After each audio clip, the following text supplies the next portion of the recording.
Amém? Amém? Hoje eu tô no modo Pentec, hein? Amém, pastor? Não, é o outro pastor. Meu sacerdote. Eu vou continuar não, né? Eu vou meio que emendar uma série aí daquilo que foi falado semana passada pelo pastor Rogério. E ele falou muito sobre metamorfose, sobre mudança, sobre transformação. E se você vai lembrar daquele videozinho que ele trouxe, que foi bem interessante da borboleta, todo o processo que ela sai ali desde a lagarta até se transformar na borboleta. E aquilo eu achei bem interessante e Deus mexeu muito comigo e falou muito comigo a respeito do que eu deveria pregar logo de cara neste primeiro ano. E uma das coisas que Deus tem ministrado ao meu coração é que Ele quer que este ano de 2020 para a minha vida seja um ano onde o poder dele se manifeste de forma sobrenatural, para além daquilo que eu já vivi durante todo os meus mais de 20 anos de evangelho. E eu falo, Deus, como isso vai acontecer? E Deus fala, eu não vou te falar, eu só quero que você viva. Porque se eu te falar, você fica com medo e corre. Porque é assim que funciona. Amém? Se Deus fala pra gente o que Ele vai fazer na nossa vida, a gente fala, não, Deus, não faz não. Aí você fala, não, Edinho, mas onde já se viu? Se Deus fala que vai fazer alguma coisa, ou se Deus vai se manifestar, é óbvio que a gente vai querer. Se você for ler lá em Êxodo, quando Deus falou para Moisés, falou assim, manda o povo se consagrar, e manda vir ao pé do Monte Sinai, e que eu vou falar com todos eles. Quando o povo fez isso, ficou 3 dias jejuando, 3 dias se consagrando, se colocando na presença de Deus. Quando eles chegaram ao pé do monte, que eles viram trovões, relâmpagos, estrondo, terremoto, eles falaram, parou a brincadeira, Moisés, sobe lá, fala você, e a gente ouve o que você falar para nós. Então eles terceirizaram o contato, a intimidade, a presença, a vivência com Deus. E eu acredito que nos últimos anos, nos últimos dias, se a gente fizer uma autorreflexão das nossas vidas, a gente vai perceber o quanto de terceirização nós estamos fazendo quando a gente acredita que o outro que vai orar por mim, o outro que tem que me ensinar, o outro que tem que cuidar de mim, o outro que tem que fazer. Quando, na verdade, Deus, diretamente, quer ter um contato íntimo e verdadeiro e poderoso com você. E esse processo de metamorfose, esse processo de mudança, de transformação, gera isso. Amém? Essas mudanças que nós precisamos viver a cada dia, gera isso. Se você parar para pensar, eu fiquei imaginando muito na questão daquela lagarta, né? Depois que ela se transformou na borboleta. Né? O pastor leu que é necessário que a gente haja uma transformação da nossa mente, uma mudança, uma metamorfose, você sair de um estado e ir para outro. Eu falei, Deus, tem muita coisa na minha vida que precisa mudar para eu poder sair de um estado para outro. E Deus, exatamente, você vai ter que pensar nisso. Uma das coisas que quando acontece uma metamorfose, quando acontece essa transformação, essa mudança, sobretudo na borboleta, é que você nunca vai ver uma borboleta rastejando. Sim ou não? Não, é natural dela voar a partir de agora. Se tornou natural, é da essência, da composição dela voar. Está planando, está voando de um lugar para o outro. O ritmo da borboleta muda. Imagina uma lagarta que leva, todo um tempo para percorrer 1 quilômetro, 1 metro, 10 metros. Uma borboleta ela vai fazer isso muito mais rápido. É isso que Deus está falando para mim. Olha, você andou como lagarta por muito tempo nesses últimos anos. Nessa metamorfose, nessa mudança, está na hora de você voar mais alto e ir mais rápido, porque eu quero fazer muito mais na minha vida e na sua vida. Amém? Amém? Gente, aproveita, essa é a parte boa do culto. Daqui a pouco eu vou começar a pregar mesmo, aí vocês vão ver. Vocês me conhecem. Mas é isso. Deus quer fazer essa mudança, essa metamorfose, essa transformação. E quando uma borboleta ela chega nesse estágio de voar, de ir mais rápido, de subir o mais alto possível, ela não volta a rastejar. E isso é o que a gente precisa aprender. Quando você que tem um encontro com Cristo, ou você que se lançou na presença de Deus, você que tem caminhado conosco, tem participado das milhas, do discipulado, do Domus, de diversas atividades, você que tem falado com Deus, pedido para que Deus transforme o teu coração, tem clamado a Deus para que Ele mude a sua vida. Deus ele começou a fazer esse processo e você não pode voltar atrás. Você não pode mais regredir. Como fala, quando você aprende a andar de bicicleta, você nunca mais esquece, se torna natural. Se torna natural. A mesma coisa quando você aprende a nadar. Você pode te jogar na piscina, no mar, é natural, o movimento flui naturalmente, você não desaprende uma coisa que naturaliza dentro de si. E é por isso que eu e você precisamos meditar e pensar hoje o quanto nós andamos regredindo na nossa vida espiritual.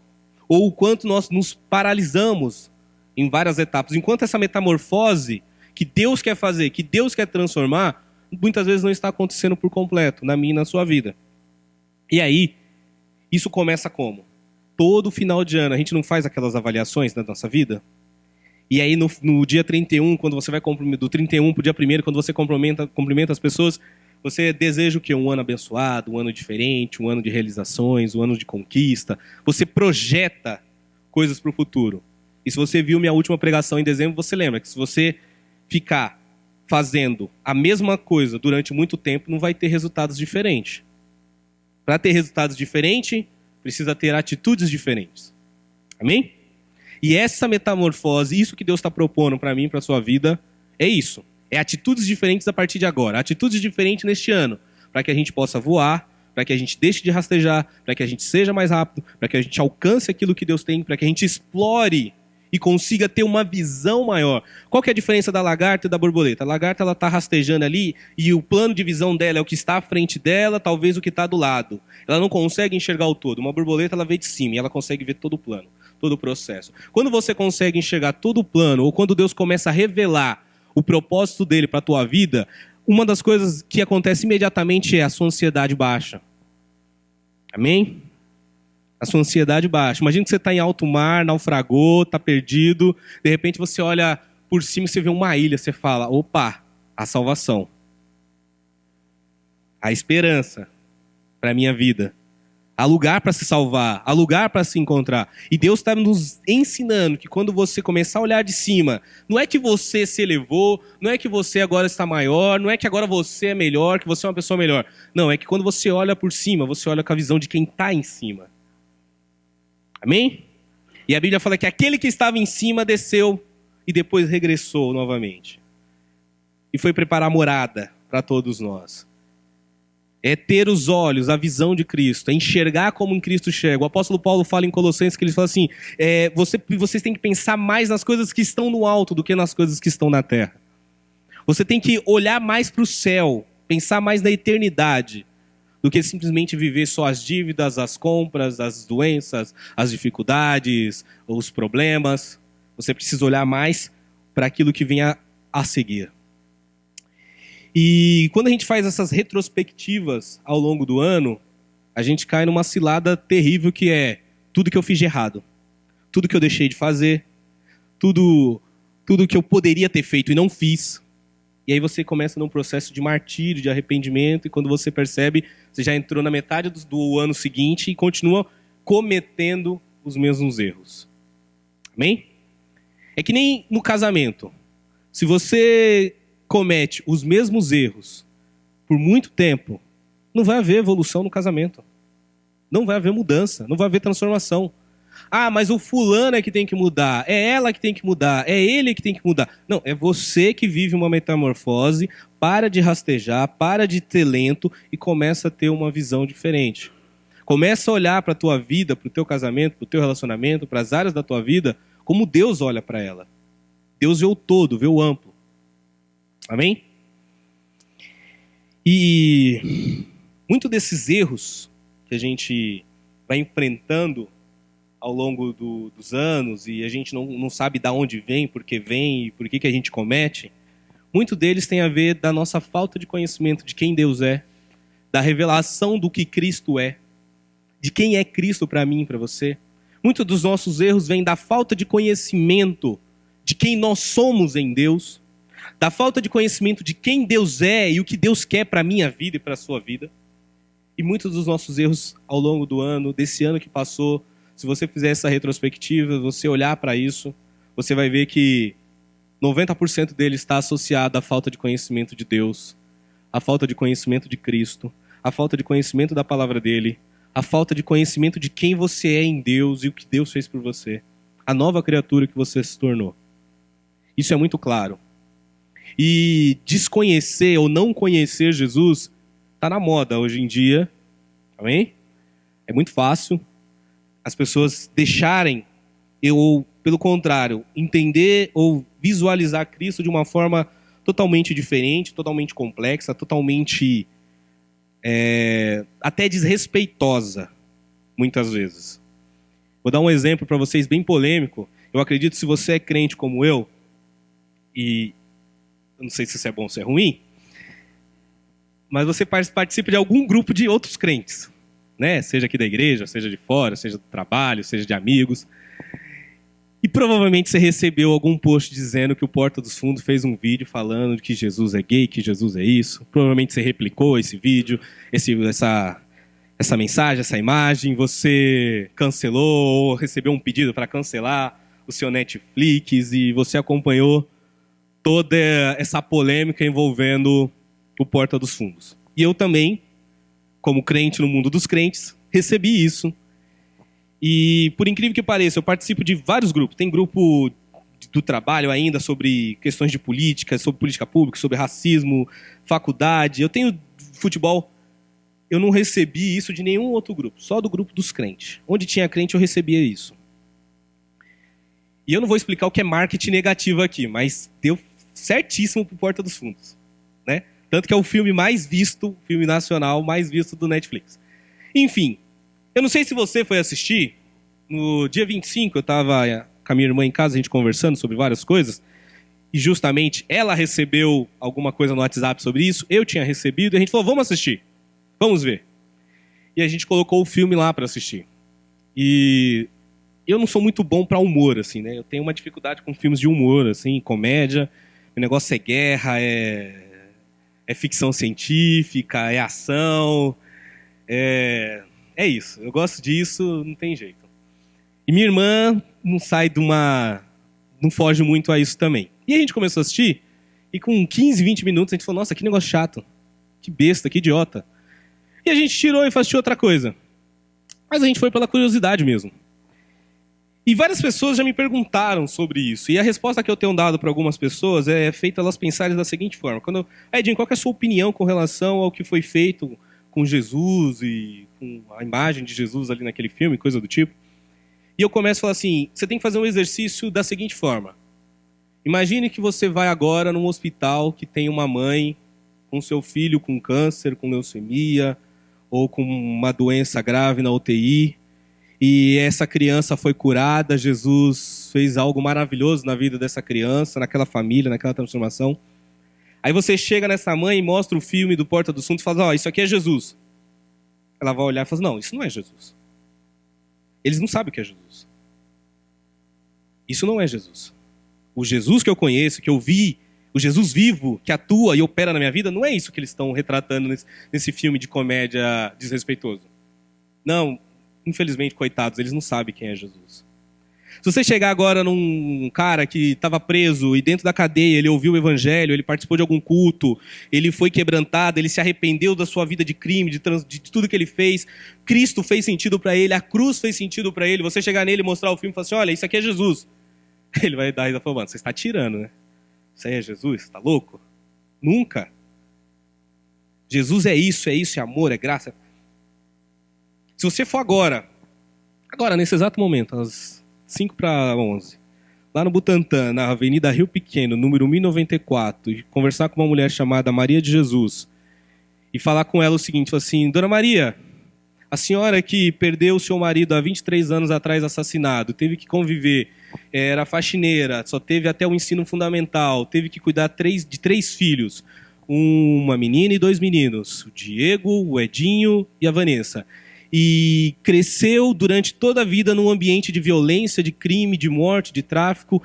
E Jesus entrou na tua vida e por meio da tua vida você conseguiu ver a tua família sobreviver e a mudança que Jesus fez na tua vida, na vida dos teus filhos, e apresentar o filme Porta dos Fundos para ela, sabe o que ela vai te dizer? Ela fala, não, você está enganado. Isso aí não é Jesus, não. Porque o Jesus que mudou a minha vida, que transformou a minha vida, que transformou a vida de um dos meus filhos, que era extremamente rebelde, amargurado, revoltado, ela vai virar para você e falar assim, agora você vai lá. Aqui é Barueri ou Santana aqui? Barueri, na Avenida Queimadas, 475, na igreja chamada Prisca. Ele vai estar pregando agora nesse exato momento. Eu vou falar, isso é Jesus. Não é um filme que satiriza, que desrespeita. Não é isso. E você entra nessa pilha de brigar, de discutir, de tentar defender a honra de Cristo, quando na verdade você só está promovendo coisas. E Jesus, ele, na própria pele, ali, ele experimentou isso. Ele sabe o que é isso.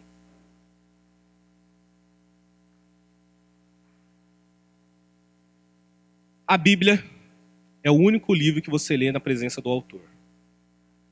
Nunca se esqueça disso. E essa frase a gente vai voltar nela no final. A Bíblia é o único livro que você lê na presença do autor. Jesus, porém, respondendo, disse-lhes: errais, não conheceram as Escrituras e nem o poder de Deus. Eu falei aqui que ano passado você cometeu muitos erros. Que ao longo da vida a gente tem cometido muitos erros. Jesus, em João capítulo 5, 39, ele fala assim: vocês examinam as Escrituras procurando ter vida eterna, né? Mas quando vocês examinarem as Escrituras, vocês vão ver que eu sou a vida eterna. Eu sou a resposta. Eu sou a solução. Eu, Jesus, o Filho de Deus. Eu sou o pão da vida. Eu sou a luz do mundo. Eu sou o Redentor. Quando você olha para a Bíblia, quando você olha para as Escrituras, você entende quem é Jesus e você vai ver que não tem nada a ver com aquele filme satirizando ele. O problema é quando você fica discutindo ou tentando defender a honra de Jesus, é porque você de fato não conhece quem é Jesus. E você não conhece Jesus, não conhece as Escrituras e muito menos o poder de Deus. Esse nem é como se quase fosse um deboche. Vocês não conhecem as Escrituras, nem o poder de Deus, nem o plus, nem aquilo que faz as coisas levitarem, né? Nem o poder de Deus vocês conhecem. E isso é porque decorrente disso tudo, vocês erram tanto. Vocês falham tanto. Vocês se perdem tanto. Essa palavra poder, que eu deixei destacada ali, eu deixei errar as Escrituras e poder, ela é a palavra chamada no grego em dunamis, que é o título da pregação. E dunamis, ele tem vários significados, né? Poder, força, habilidade, poder inerente, poder que reside uma coisa pela virtude da sua natureza, ou uma pessoa, uma coisa que mostra desenvolver totalmente a autoridade, poder para realizar milagres. Jesus, ele realizou todo tipo de milagre na Bíblia. Antes, porque não conta só o período que ele viveu, e depois, enquanto ele estava vivo, realizou no livro de Atos e realiza na igreja dele até hoje. Ele realizou inúmeros milagres por meio desse poder. Poder para influenciar pessoas. O dunamis serve para tudo isso. E Jesus fala: errais por não conhecer as Escrituras, e nem o poder para fazer milagre, nem o poder para influenciar pessoas, nem o poder para mudar, nem o poder para transformar, nem o poder para curar. Porque quando você olha para as Escrituras, você vai ver em Isaías 53, e eu fiz de propósito, eu não coloquei os versículos, porque eu quero que vocês vão atrás. Amém? Eu vou citar um monte de passagem hoje de versículo, você vai ter que ir atrás, se você quer realmente saber se eu estou falando a verdade, se eu estou mentindo para você. Isaías 53, Jesus fala assim, que ele levou sobre si toda a dor e toda a enfermidade. Em Números ele fala assim: servireis ao Senhor vosso Deus, e ele abençoará o vosso pão e a vossa água, e vai retirar do meio de vocês as vossas enfermidades. As Escrituras me garantem isso. Amém? Em Romano 10 fala assim: a fé vem pelo ouvir, e o ouvir a palavra de Deus. Para eu ter fé, para viver milagre, eu preciso conhecer, preciso ouvir, eu preciso aprender sobre a palavra de Deus. A palavra de Deus fala que, se quiseres e pedires, comereis o melhor dessa terra. A palavra de Deus fala que o Senhor é quem te dá poder, dunamis, para adquirir riquezas. Mas ao mesmo tempo ela fala que tudo é vaidade. Em Eclesiastes, Salomão vai decorrer e vai dizer: olha, eu tive riqueza, eu criei celeiros, eu comprei arte, eu tive música, eu tive tudo. E no final eu percebi que eu não tinha nada, tudo é vaidade. É como se eu estivesse correndo atrás do vento. Ele fala que coisa louca é você entesourar para os filhos. Eu falo, não, Salomão, que é considerado o homem mais inteligente da Bíblia, depois de Jesus, ele está dizendo, olha, essa coisa de montar poupança para o filho, de investir para a herança dos filhos é loucura. E eu começo muito a repensar isso. Eu fico pensando assim, já que a gente vive, é moda falar de meritocracia, o Heitor Teodiano, eles que se virem. Eu vou dar a educação. Ué, a gente não vive no mundo capitalista de meritocracia? Vá atrás. Mas é isso. Jesus é o poder. É o poder, o evangelho é o poder da cruz. A cruz que pode fazer tudo aqui nessa terra, resolver os meus problemas, aquilo que está gritando na minha carne. Mas mais do que tudo isso, o evangelho é o poder para salvar a sua alma, a sua vida da perdição. Porque essa é a grande dificuldade minha e sua nessa terra. É parar, é conseguir olhar, de não ficar preso a este mundo. É conseguir olhar que, peraí, existe um Deus. Ele é o meu Deus. Ele está vivo, ele está presente. Quando eu leio a palavra de Deus, eu estou lendo na presença dele. O Espírito Santo habita em mim. Esse Deus que me dá poder e que está me oferecendo isso para mim, para a sua vida hoje. A questão é, por que nós não vivemos? Por que nós não temos? Por que nós não o conhecemos?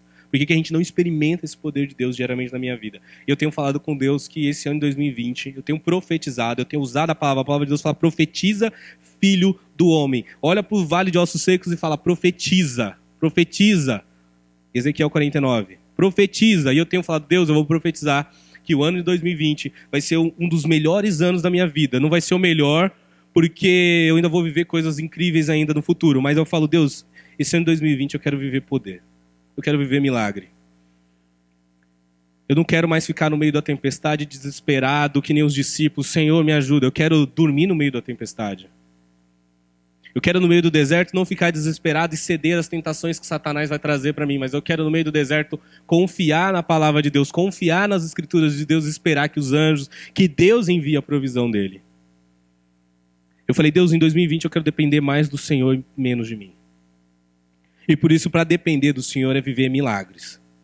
É milagre.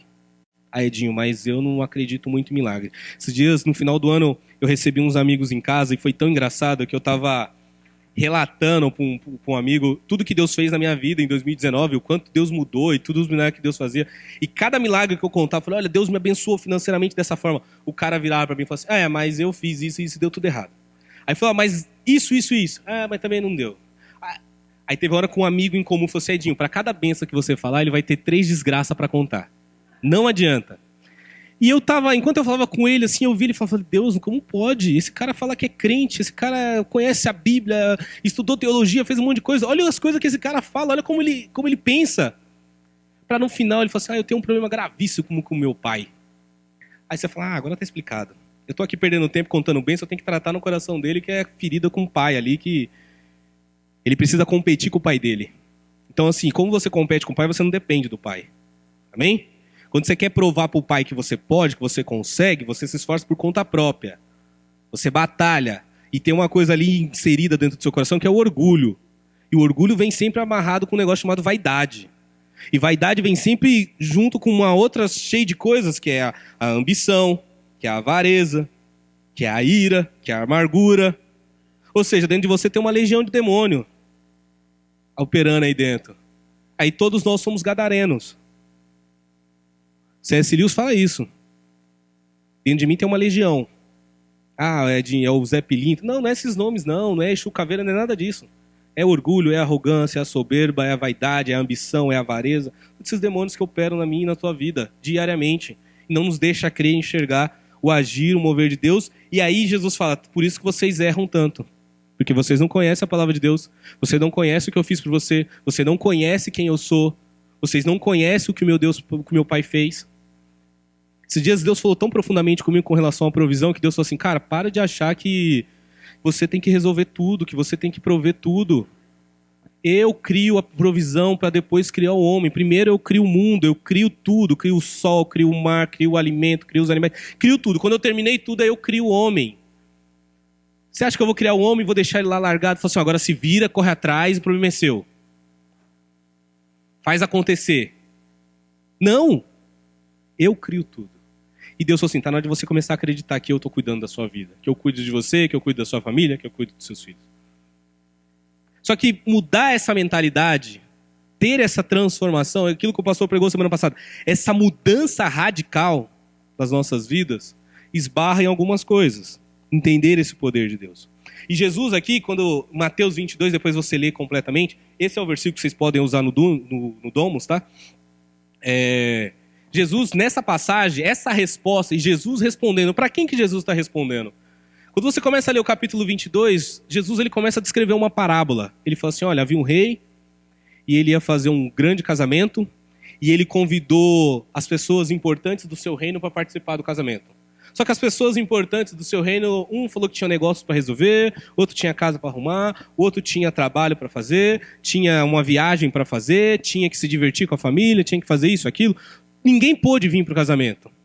O rei ficou extremamente irado. E falou assim, ó, vai lá e agora chama todas as pessoas que estiver na rua, as boas e as más, e manda elas vir para o casamento.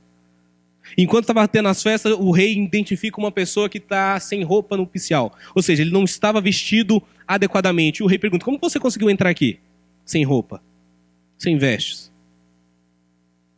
E aí a pessoa não soube como responder, e o rei falou assim, agora pega ela e lança nas trevas. E aí eu fico pensando, Jesus, o que o senhor quer dizer com isso, né? O que Jesus estava explicando para aquelas pessoas naquela hora? E Jesus falava com parábolas que era justamente para os religiosos, para aquelas pessoas que tinham uma visão totalmente distorcida, um olhar sobre a fé e sobre Deus totalmente contrário, para que eles não entendessem de propósito. E aí eu explicar essa parábola, fica muito claro que quando você não tem as vestes, não tem, ele chama os bons e os maus. Jesus chama toda e qualquer pessoa para o evangelho, para o reino de Deus. Amém? Toda e qualquer pessoa para ser salva. Ah, Edinho, mas a pessoa lá não tem salvação, não. Aquele lá não, é impossível. Para ele, não. Jesus chama todos. A questão é, para estar na festa, tem que estar com as vestes. E as vestes é o sangue do Cordeiro.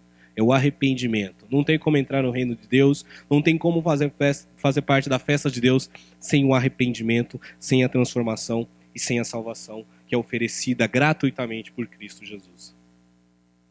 E aí Jesus está ali falando essa parábola, aí chega um grupo, os herodianos, enviados pelos fariseus, que eram pessoas extremamente religiosas. Os herodianos, eles são religiosos que têm uma característica muito mais partidária.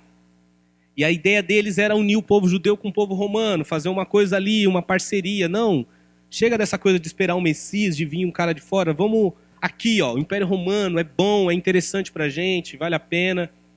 Eles ganhavam, eles eram assalariados, os herodianos. E aí eles chegam em Jesus e começam a falar assim, Jesus, tá vendo, a gente tem que dar o dinheiro para César ou o dinheiro na obra de Deus? Jesus fala assim, pega uma moeda. Quem é que está na moeda? Ah, é César, então dê a Deus o que é de Deus e dê a César o que é de César. Daqui a pouco chega um outro grupo, os saduceus, que não acreditavam na ressurreição, e começa a falar, Jesus, se uma mulher casar com um homem, e o homem morrer, o irmão, depois dos 7 os irmãos ter casado com ela, na salvação, no reino dos céus, quem é que vai ser o verdadeiro marido dela? Já que os 7 se casaram com ela. E Jesus falou assim, vocês não entendem nada mesmo, né? No reino dos céus não vai ter casamento, não vão se casar, vão ser todos como os anjos dos céus. E aí vem um terceiro grupo, os fariseus, né, que é para fechar com chave de ouro, e fala assim, Jesus, qual que é o maior mandamento? E Jesus deixa bem claro, o maior mandamento é amar a Deus acima de todas as coisas e o próximo como a ti mesmo. Se você fizer isso, disso tudo depende de toda a lei. E aí você vai ver, Jesus ele é questionado, as pessoas querem saber quem é Jesus, querem provocar Jesus, querem confrontar Jesus, querem denegrir a imagem de Jesus. Querem falar de 3 coisas que são extremamente caras para mim e para você. Dinheiro, o futuro e o legalismo do nosso dia a dia. As ordens, as regras, a padronização. As pessoas, hoje a gente vive numa sociedade que quer padronizar todo mundo tem que ser igual, todo mundo tem que pensar igual, todo mundo tem que falar igual, todo mundo tem que se vestir igual, todo mundo tem que ser igual. E Deus fez individual e diferente. Amém? E Jesus ele tem que responder essas pessoas. E aí ele responde dessa forma, olha, vocês me fazem essas perguntas, mas vocês erram tanto. Porque vocês não conhecem as Escrituras. Tudo isso que vocês estão perguntando já está lá. E além de não conhecer as Escrituras, que está aqui, que está disponível, que está na sua mão, que é palpável, que é visível, Vocês não conhecem nem o poder de Deus, que é sobrenatural, que é invisível, que é soberano, que é poderoso, que é por meio de milagre. Amém? E eu me identifico muito com isso. Eu identifico muito a nossa geração dessa forma. Vira e mexe a gente está questionando Deus no poder dele. Vira e mexe a gente está questionando Deus do que deve ser feito ou não deve ser feito. Como as coisas têm que acontecer ou não. Como que minha vida tem que ser ou não. A gente quer dizer para Deus como que ele tem que fazer na minha vida. E Jesus responde, vocês erram tanto porque vocês não conhecem as Escrituras e nem o meu poder. Vocês se desesperam, vocês ficam ansiosos, vocês têm medo, vocês tomam atitudes impensadas, vocês falam que não devem, vocês agem de forma errada, porque vocês não me conhecem. Vocês não sabem quem eu sou. E isso tem mexido muito comigo, né? Quando Jesus ele traz esse exemplo, ou ele fala sobre a gente não conhecer as Escrituras, me veio à mente uma coisa bem interessante. E aí eu vou precisar de ajuda dos universitários. Amém? Enquanto eles não vêm, que eu vou chamar um time de peso, uma galerinha altamente qualificada para me ajudar na pregação. Eu quero que vocês viu, né? Eu atualizei, né? Não trouxe imagem antiga de quadro velho, não. É só Russell Crowe, só os caras da Record ali, ó. Pensando o quê? Moisés, Davi. Eu quero que vocês, rapidamente, assim, vamos lá, bate pronto, assim, né? Aqui pode, no Domus é que vocês falam, mas aqui eu vou ceder 10 segundos do meu tempo para vocês. Uma coisa que Noé fez de importante na vida dele, ou uma característica, algum feito da vida de Noé. A arca. E Moisés? O mar. Vamos, gente, pode falar. E Davi? O gigante? Eu vou perguntar para os universitários. Aqueles a quem pertence o reino dos céus. O que Noé fez, criançada? Olha, construiu uma arca. Vocês estão bem, hein?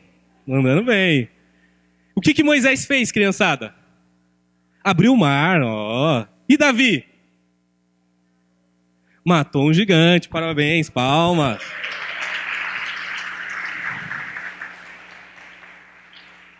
Muito obrigado, podem voltar. Então, pelo que eu vi, a gente está falando a mesma língua, certo? Amém? Agora é a hora do sorriso sarcástico. Como eu falo sempre aqui, Deus ministra muito no meu coração por meio da vida dos meus filhos. Fala muito comigo mesmo, por meio da vida deles. E quando eu estava pensando nessa mensagem, e pensando em como introduzir os universitários, Deus começou a me lembrar da vida dos meus filhos, sobretudo agora mais o Heitor e o Theo, que está despontando mais por conta da idade tudo que eles fazem pra gente. A Diana está começando a pegar os maus exemplos deles. Heitor e o Theo, eles são muito unidos. É óbvio isso, porque eles são gêmeos e é natural. Então eles passam, 60% do tempo deles brincando. E nesse brincar, você joga no meio desses 60%, a cada 10 minutos eles brigam. Normal. São crianças, são irmãos, são gêmeos. Muito tempo junto, né? Big Brother existe para provar isso pra gente. Muito tempo junto com a mesma pessoa, dá problema, dá ruim. E os meus filhos, eles ficam a maior parte do tempo brincando o tempo inteiro. E ao mesmo tempo que eles brincam, eles brigam. Outra característica dos meus filhos bem interessante é que eles não querem responsabilidade. Você fala, Dilma, como você dá responsabilidade para uma criança de 3 anos? Não, mas assim, por exemplo, guarda o brinquedo. Eles não querem guardar. Eles brincam o tempo que for, mas na hora de guardar eles não querem. Põe o chinelo, eles não querem. Pega a bicicleta que você deixou lá fora, não quer pegar. Põe a roupa tal. Não, agora eles querem escolher a roupa. Eu vou fazer um contrato com a Marvel, assim, você não quer uns moleque propaganda aí o dia inteiro usando roupa de super-herói? Eles querem escolher tudo.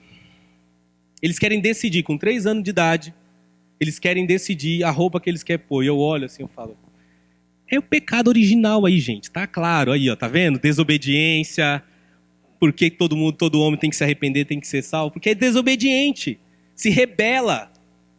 Está na natureza, está no sangue, está na essência. É um pecador.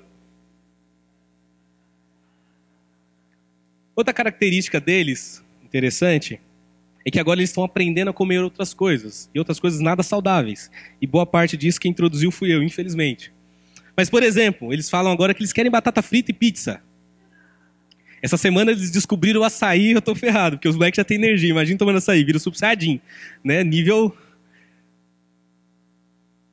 Eles querem comer, não querem comer nada que é saudável. Agora eles começam, vai comer, vai para do papá, quero batata frita, quero suco, quero pizza, quero açaí, quero bolacha, quero bolo, mas o arroz, feijão, legumes, frango, eles não querem.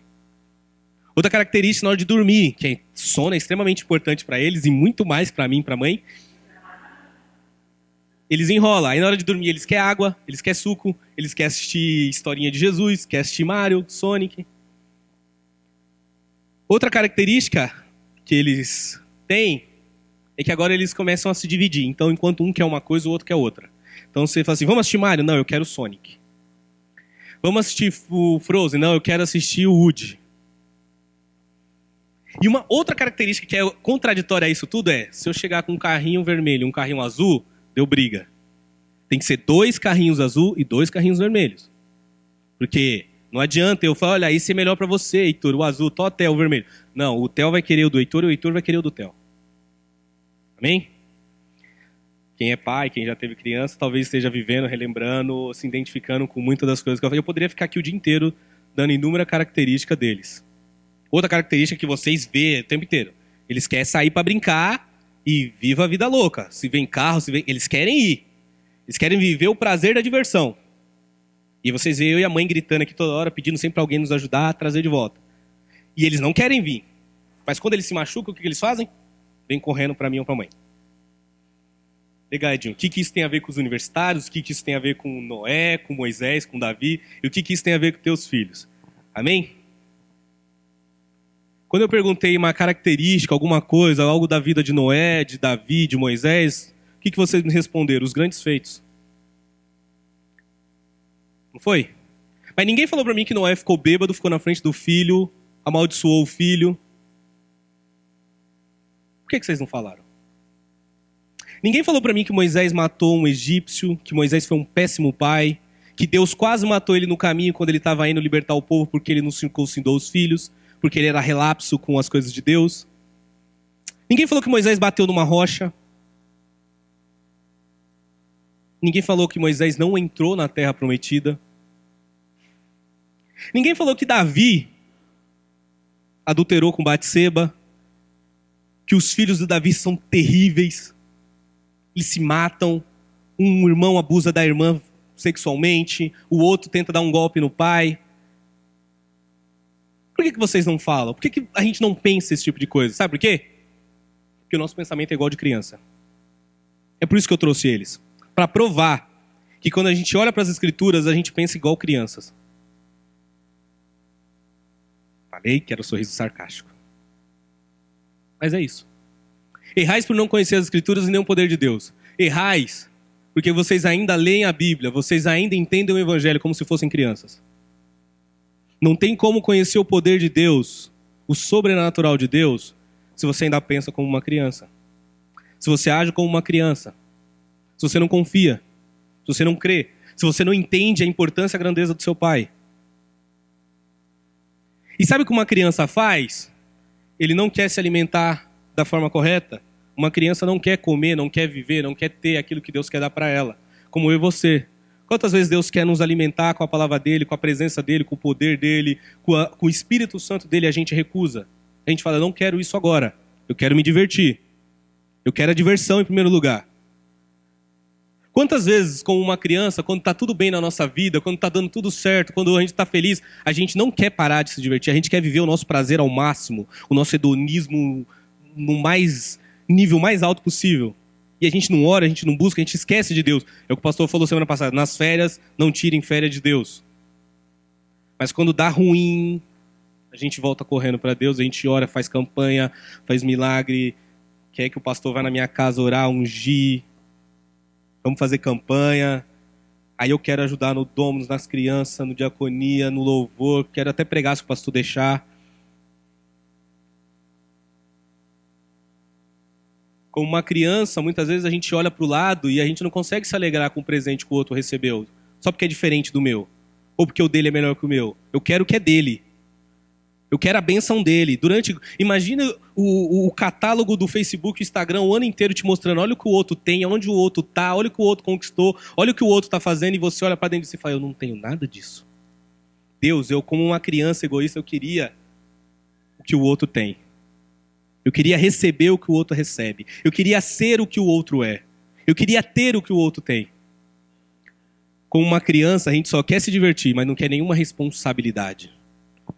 Uma criança, ela não quer guardar os brinquedos, ela não quer pôr o tênis, ela não quer ir pro banheiro tomar banho, ela não quer comer na hora que tem que comer, ela não quer dormir na hora que tem que dormir. Eu não quero nenhuma responsabilidade, eu não quero me comprometer mais com as coisas de Deus, porque eu sou uma criança, eu penso como uma criança. Eu até entendo as escrituras como uma criança. E é por isso que Deus precisa fazer uma metamorfose, porque senão eu nunca vou sair do estado de criança para adulto. Amém? É nessa parte que os pentecostais falam, é forte.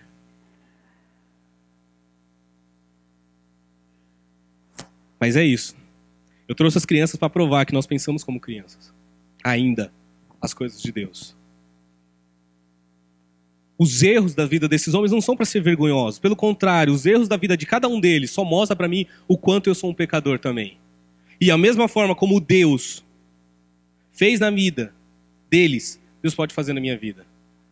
E ao mesmo tempo que Deus faz na vida deles, fez na minha vida, quer fazer na minha vida, Deus fez coisas milagrosas na vida dele. Ou seja, é pelo poder de Deus.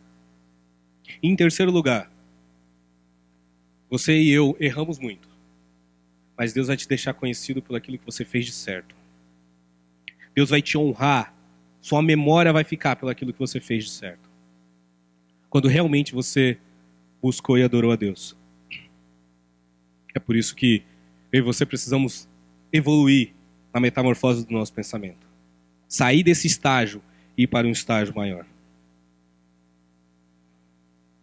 Eu e Tamires, a gente tem acompanhado alguns homens adultos que ainda, parentes nossos, na faixa aí dos 23 a 30 anos, que ainda tem comportamento de 14 e 12. Eu estava conversando com uma pessoa essa semana e eu dei um exemplo para ela, assim, você vê que eles só se reúnem e jogam videogame o tempo inteiro, e por que eu não consigo me reunir? Aí eu falei assim, sabe por quê? Porque quando eles estão lá, eu percebo que eles têm a mesma linguagem que um menino de 14 anos. E eu não consigo mais ter a mesma linguagem que um menino de 14 anos. Quando um menino de 14 anos vem falar comigo, eu tenho que dar exemplo para ele, eu tenho que falar o que ele tem que fazer pro futuro. Eu sou o cara chato agora. Virei tiozão.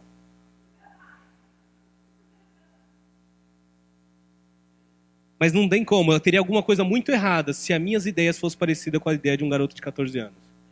Se a minha linguagem, se o meu comportamento e se eu consumir as mesmas coisas que ele. Tem alguma coisa muito errada comigo, não com ele. As crianças estão perfeitas na limitação do pensamento delas. Eu e você não. Aí você fala assim, Edinho, então quer dizer que criança não é usada por Deus? Pelo contrário. Jesus com 12 anos discutia com doutores. Samuel com tenra idade, novíssimo, dava lição para profeta. Jeremias fala que Deus, quando chama ele, fala assim, eu não passo de uma criança. Deus fala assim, então, você vai aonde eu te mandar e vai fazer o que eu tiver que fazer. Deus usa as crianças também. Mas Deus não quer que você seja uma criança. O apóstolo Paulo, ele fala isso. Chega do leitinho, chega de ser alimentado como se fosse uma criança. A Diana está na fase do leite agora. Agora ela está migrando para a fase de comer fruta, alguma coisa sólida. Ela está migrando. Ainda não pode comer comida normal como o Heitor e o Theo já comem. Não pode comer as coisas que eu como.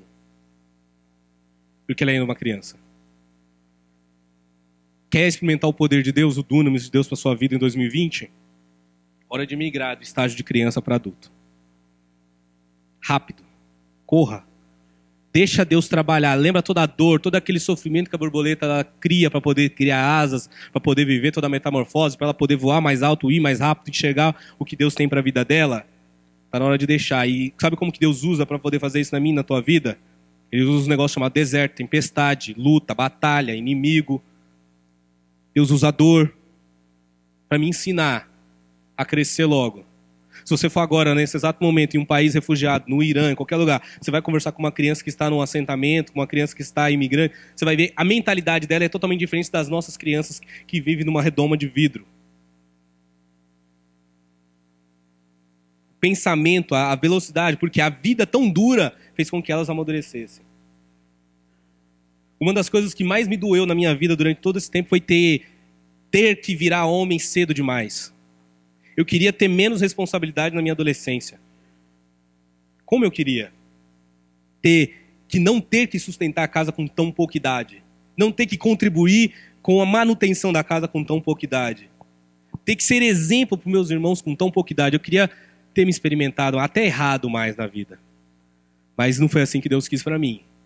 E se a vida foi dura comigo, hoje eu colho os benefícios dela.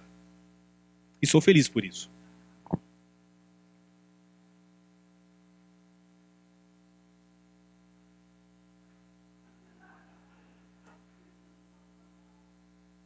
Presta atenção, hein? Vocês vão ganhar no WhatsApp da igreja essa imagem para vocês lembrarem todo dia. Está na hora de mudar. Mas receberão poder quando o Espírito Santo descer sobre vocês e serão minhas testemunhas em Jerusalém, em toda a Judéia e Samaria e até os confins da terra. Amém? Quer receber poder? Para que você quer poder? Lembra que uma criança só quer benefício? Uma criança ela só quer... Meus filhos hoje em dia eles aprenderam o que é mercado, o que é shopping. Por incrível que pareça. Com 3 anos de idade. Quando eu faço o caminho do shopping, eles perguntam: a gente vai no shopping? A gente vai brincar no shopping, papai? Ou então quando eles falam: a gente vai no mercado? Que aí eles comem a balinha, papai, o suco, o Danone, a bolacha. Você quer poder para quê? Para pedir coisas para Deus? Para ser como uma criança que só sabe pedir coisas para o seu bel prazer? Ou você quer poder do Espírito Santo? Porque se você quer poder, presta atenção, uma criança quer poder para benefício próprio. Um adulto, um servo, um discípulo vai receber poder para ser o quê? Testemunha. Amém? Ah, Edinho, mas Deus não vai me abençoar com as coisas que eu preciso? É o contrário, buscar primeiro o reino de Deus e as demais coisas vos serão acrescentadas. Lembra que eu falei? Primeiro Deus criou o mundo, criou todas as coisas, e depois Deus criou o homem. Deus não deixou o homem a bel prazer, Deus não criou as provisões, Deus não criou o sustento, Deus não deixou ele a ver navios. Pelo contrário, ele providenciou tudo para você ir fazer o que tem que fazer. Deus providenciou tudo, falou: agora crescei e multiplicai-vos. O problema é que eu e você ficamos correndo atrás da bênção e não fazemos a vontade de Deus. Quando a gente corre atrás da bênção, a bênção não vem até nós. Deuteronômio 15 fala que as bênçãos do Senhor te alcançarão. Não é o contrário. Amém? Não é o contrário. Gente, a gente precisa um discípulo de Jesus, um verdadeiro discípulo de Jesus. Você sente o amadurecimento, o estágio de crescimento, a evolução dele quando ele se doa, quando ele se entrega. Pedro, quando Jesus estava lá para ser crucificado, ele falou: não, Jesus, não faça isso não, fica aqui com a gente. Você não vai morrer não. Para com isso. Fica aqui, tá legal, você multiplica pão, você faz a gente andar sobre as águas, você para a tempestade. Jesus, fica aqui, tá bom os milagres, tá bênção. Morre não, fica com nós. Quando no momento de dificuldade ele nega Jesus. Mas depois você vai ver no livro de Atos, ele fica feliz quando ele é preso por pregar o evangelho. Ele sai da cadeia porque foi preso pregando o evangelho, por estar testemunhando de Jesus. No dia seguinte ele volta para a praça de novo. E quem prendeu ele fala: mas a gente não prendeu esses caras ontem? Eles já estão aqui de novo falando de Jesus, pregando o evangelho de novo na cidade. De novo eles estão aqui. Eles não têm medo de morrer? Eles, pelo contrário, eles ficavam felizes quando eles apanhavam, quando eles eram perseguidos, quando eles eram dignos de morte pelo evangelho. Pedro ele saiu da meninice e foi para um estágio de amadurecimento. Amém? A gente precisa sair desse pensamento infantil. E eu estou falando dessa metamorfose, esse é uma, viu, gente? Se deixar, a gente prega sobre metamorfose o ano inteiro. Porque tem muita coisa que precisa mudar na minha e na sua vida. De uma forma radical. Um discípulo verdadeiro, ele testemunha. E um discípulo verdadeiro, ele tem prazer em servir o reino de Deus. Ele tem prazer em estar na presença de Deus. Ele tem prazer em fazer parte daquilo que Deus está chamando ele para fazer. Amém? Se servir a Deus para você é um peso, é uma obrigação que você fala, eu vou porque senão o pastor vai ficar chateado comigo. Eu vou porque senão o que o pessoal da igreja vai dizer ao meu respeito. Eu vou porque eu preciso fazer. Para agora o que você está fazendo. Fala, pastor, eu ainda não entendi o que as escrituras são, o que é o poder de Deus. Porque servir a Deus é andar no poder de Deus. É uma das coisas que eu tenho batido na tecla com os diáconos aqui da nossa igreja. É andar no poder de Deus, tem que aparecer, isso aí tem que surgir. Está na Bíblia, está prometido. Recebereis poder ao descer sobre vós o Espírito Santo. Poder para fazer o quê? Para curar, para libertar, para salvar, para abençoar vidas. Eu tenho falado muito para Deus, eu falo, Deus, eu não quero mais perder tempo da minha vida com coisas que me afastam de Ti. Eu falo, Deus, o Senhor já me usou tanto, eu quero ser usado muito mais, mas de uma forma muito, muito mais intensa, muito mais poderosa, muito mais radical. E ao mesmo tempo eu falo, Deus, eu morro de medo de tudo que eu preciso fazer na minha vida. Todas as pendências que eu tenho, as dificuldades que eu tenho, mas Deus, eu quero confiar que o Senhor vai cuidar de mim.